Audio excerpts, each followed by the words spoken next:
Assalamualaikum warahmatullahi wabarakatuh.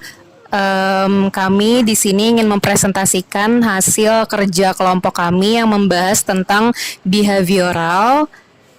Sebelumnya perkenalkan dulu anggota-anggota kelompok kami. Yang pertama ada Filza Naura Mahdafikia, ada Hansa Adelia Atifah, ada Naila Nafisa, ada Nur Hasanah Azahra Zailani, ada Kanita Zulkaretilia, dan Rukoyah Nida Takia. Ini adalah table of content yang sudah kami susun. Yang pertama ada introduction, yang kedua ada tokoh-tokoh, yang ketiga ada teori, yang keempat ada prinsip, yang kelima ada ciri-ciri, dan yang terakhir ada kelebihan dan kekurangannya. Yang pertama introduction. Behaviorisme juga dikenal sebagai psikologi perilaku, adalah teori pembelajaran yang didasarkan pada gagasan bahwa semua perilaku diperoleh melalui pengkondisian. Perilaku dapat diperoleh dengan mempelajari dan memodifikasi lingkungan di mana perilaku tersebut berlangsung. Selanjutnya ada beberapa tokoh dari aliran behavioral. Yang pertama ada Ivan Petrovich Pavlov. Pavlov meneliti tentang proses pencernaan anjing, di mana penelitian ini menunjukkan bahwa anjing dapat dilatih untuk mengeluarkan air liurnya dalam respon bunyi bel. Yang kedua ada Albert Bandura. Salah satu eksperimen Albert Bandura yang paling terkenal yaitu adalah eksperimen Bobodol. Eksperimen ini menyatakan bahwa anak meniru secara persis perilaku agresif dari orang dewasa di sekitarnya. Selanjutnya ada tokoh Borchus Frederick Skinner. Tokoh tersebut menciptakan Skinner Box dengan cara kerja tergantung pada jenis hewan dan variabel percobaan. Ini harus mencakup setidaknya satu tuas, batang, atau kunci yang dapat dimanipulasi oleh hewan. Dengan menggunakan perangkat tersebut, peneliti dapat mempelajari perilaku dengan cermat di lingkungan yang sangat terkendali. Lalu selanjutnya ada John Brodus Watson. Tokoh tersebut melakukan eksperimen yang bernama Little Albert Experiment.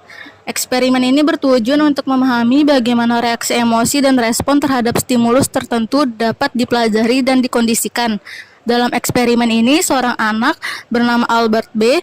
yang pada awalnya tidak takut pada tikus, kelinci, dan objek lainnya dikenalkan kepada stimulus-stimulus ini sambil mengalami suara keras ketukan palu. Hasilnya, Albert mulai merasa takut terhadap tikus dan kelinci, serta stimulus yang serupa. Selanjutnya ada Joseph Wolpe. Systematic Desensitization Therapy adalah prosedur eksperimental untuk mengurangi kecemasan dengan perasaan santai. Adapun teori-teorinya, yang pertama adalah classical conditioning, yaitu menggunakan stimulus untuk membangkitkan rangsangan secara alamiah melalui stimulus lain. Contohnya ada eksperimen Pavlov atau sistem pencernaan anjing.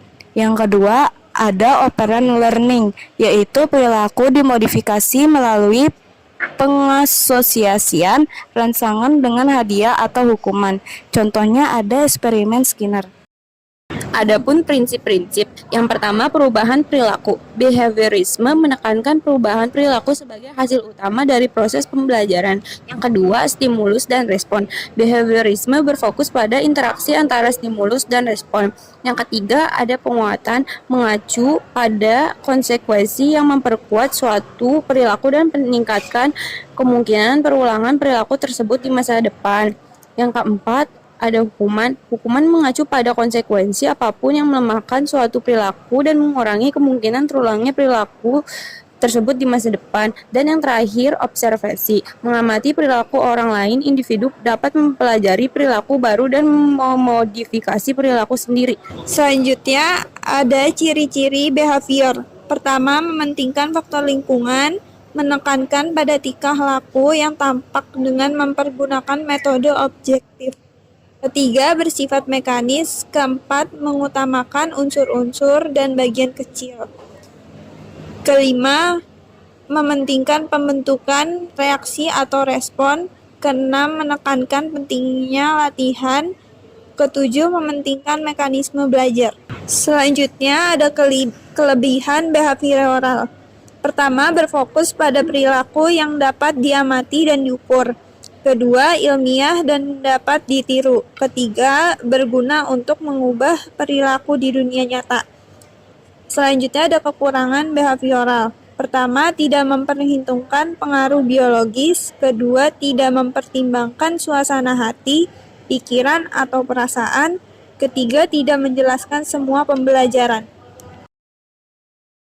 Sekian presentasi dari kelompok kami mengenai materi behavioral. Kurang dan lebihnya mohon dimaafkan dan dimaklumi. Semoga bisa dipahami dengan baik. Wassalamualaikum warahmatullahi wabarakatuh.